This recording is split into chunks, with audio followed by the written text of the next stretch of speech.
Biblia y teología. El problema soy yo. Una invitación a reconocer siempre nuestra necesidad del Evangelio. Publicado el 3 de mayo del 2023 por Arturo Pérez. Corría el año 1905 cuando el periódico Daily News de Londres especulaba sobre las posibles causas de los males políticos, económicos y sociales, preguntándose ¿qué está mal? El 16 de agosto de ese año, el pensador y escritor G.K. Chesterton escribió una carta en inglés publicada en ese diario para decirles, entre otras cosas, lo siguiente. La respuesta a la pregunta ¿qué está mal? Es o debe ser yo estoy mal.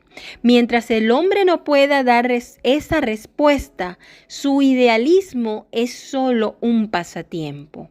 Con los años, esa carta de más de 700 palabras se convirtió en una anécdota legendaria que alega que el pensador se limitó a responder en una breve línea. Estimados señores, el problema soy yo. Sinceramente, G.K. Chesterton. Independientemente de las inexactitudes de las varias citas atribuidas a Chesterton, el punto principal consiste en la verdad que encierra su mensaje original. La mayoría de los problemas que sufrimos en el mundo, en nuestra sociedad, en nuestra familia y en nosotros mismos tiene una causa directa o indirectamente relacionada a la maldad que está en cada uno de nosotros.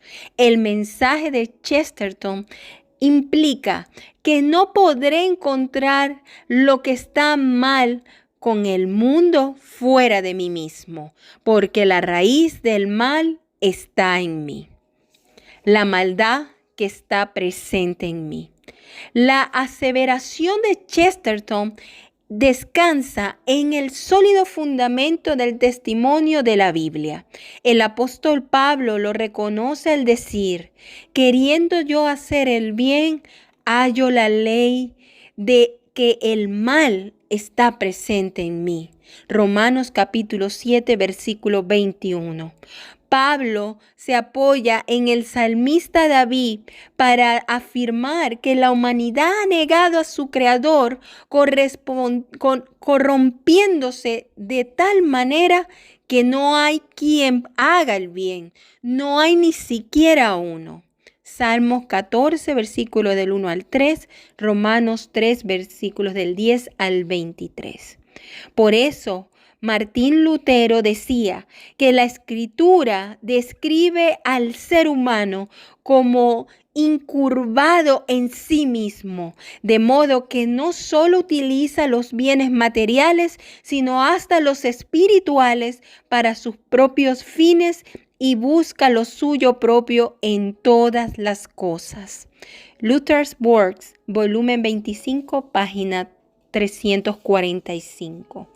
Una característica del mal que reside en nosotros es que actúa como una enfermedad que nos enceguece y nos impide ver cuán mal estamos. Es como un estado de embriaguez que nos hace sentir fuertes y capaces cuando en realidad somos débiles y vulnerables. Esta percepción de pensar que no somos tan malos también está presente en los cristianos. Según una encuesta reciente, el 65% de los evangélicos en los Estados Unidos cree que la mayoría de la gente es buena por naturaleza. El doctor Martin Lloyd Jones explica la causa de este concepto errado de uno mismo. Nunca te sentirás en ti mismo como el pecador que eres, porque hay un mecanismo en ti como resultado del pecado que siempre te defenderá contra cada acusación. Todos estamos en muy buenos términos con nosotros mismos y siempre podemos presentar un buen caso para defendernos a nosotros mismos. Seeking the Face of God, página 34. ¿Cómo tomar conciencia de nuestra maldad? La Escritura enseña que, debido a que el ser humano es depravado en su raíz, no puede apreciar su propia maldad a no ser que sea objeto de una intervención divina que cambie la disposición de su corazón. El Espíritu Santo utiliza la ley de Dios para convencer al mundo de pecado. Juan capítulo 16, versículo 8. Por eso es necesario que la ley sea predicada a todos los seres humanos, porque todos somos pecadores y necesitamos ser redarguidos, corregidos e instruidos para conocer la voluntad de Dios. De esa manera nos daremos cuenta de que en nuestras propias fuerzas es imposible que cumplamos la ley a cabalidad. Pablo dice que Dios ha dado su santa ley para evidenciar y hacernos conscientes del mal que está en nosotros, el pecado. Romanos capítulo 3, versículo 20 y capítulo 7, versículo 7. La ley de Dios nos acusa con justicia en su ministerio de muerte y condenación, porque quedamos cortos a sus estándares. Segunda de Corintios capítulo 3, versículo del 7 al 9.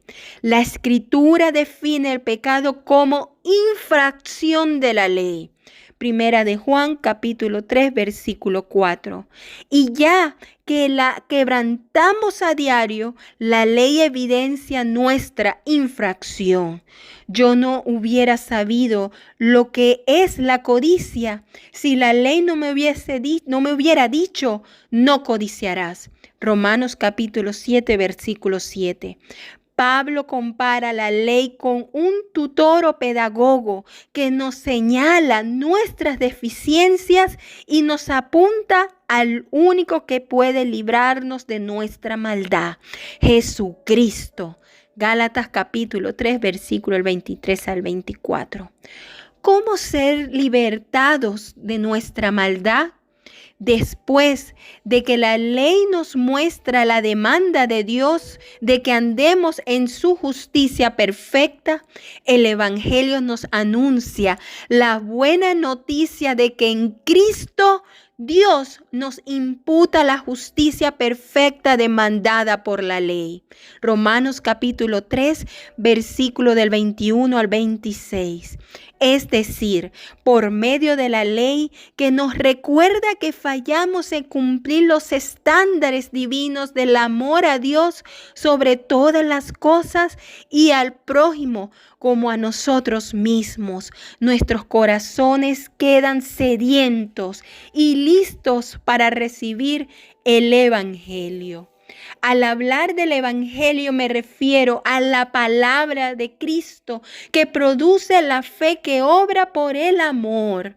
Pablo dice que la fe viene al oír la voz de Cristo. Romanos capítulo 10, versículo 17. Quien creó todas las cosas de la nada y llama las cosas que no son como si fuesen.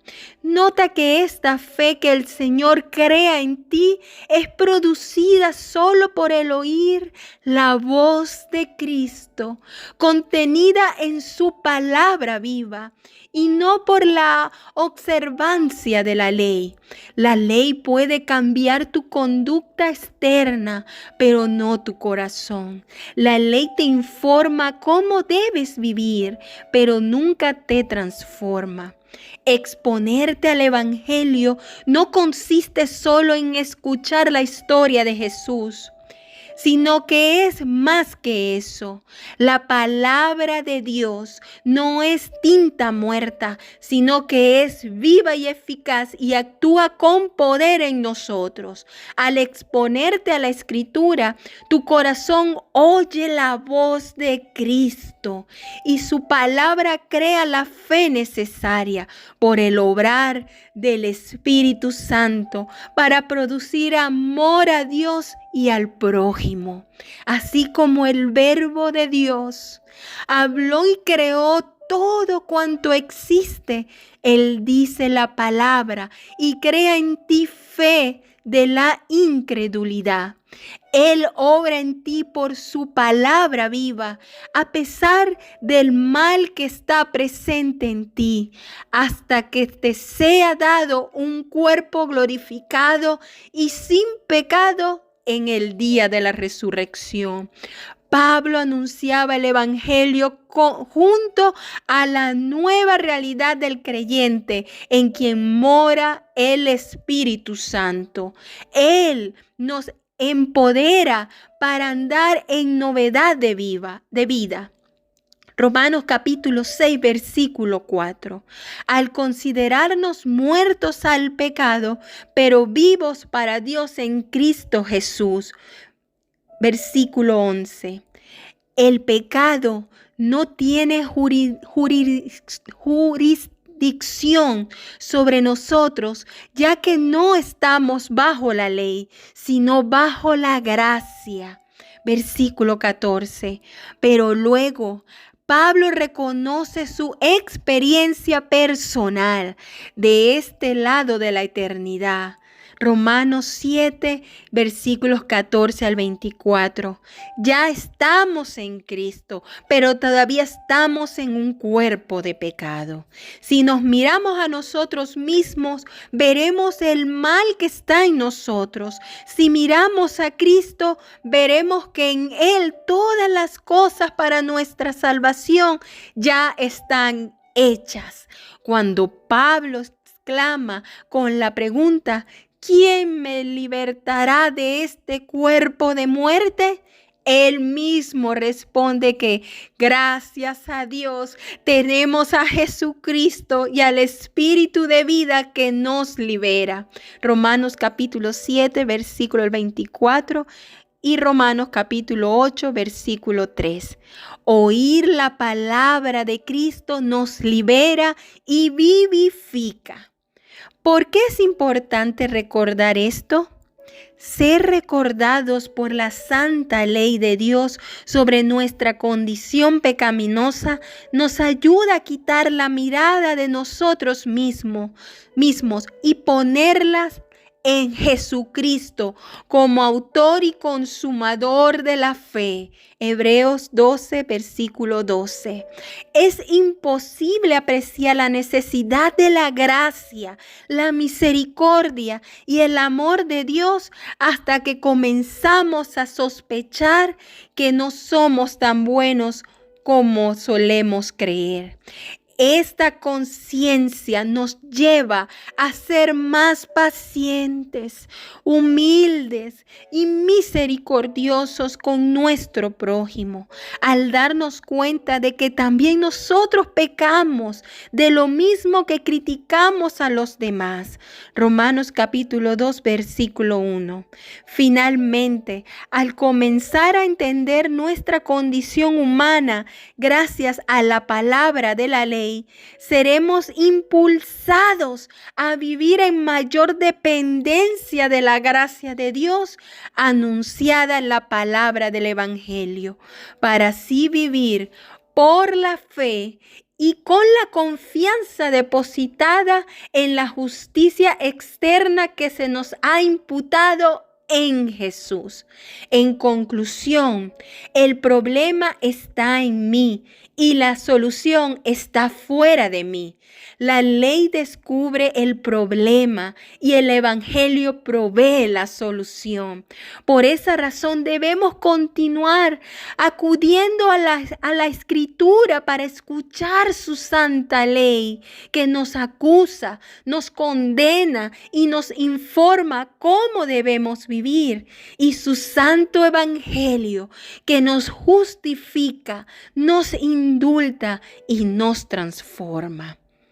Recordemos, la palabra de Dios no es tinta muerta, sino que es viva y eficaz y actúa con poder en nosotros.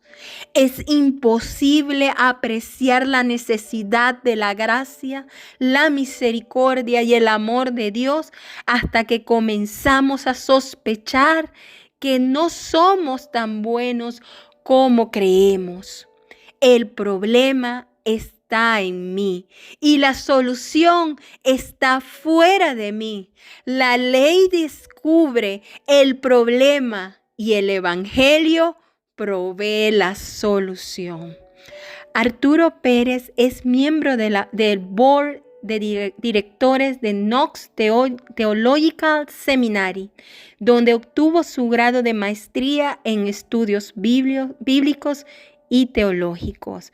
Es autor de El problema soy yo, mi lucha con el pecado, la ley que me acusa y el evangelio que me libera. Síntesis del asunto del Antiguo Testamento y del libro Síntesis del Nuevo Testamento. Este artículo fue extraído de Coalición por el Evangelio.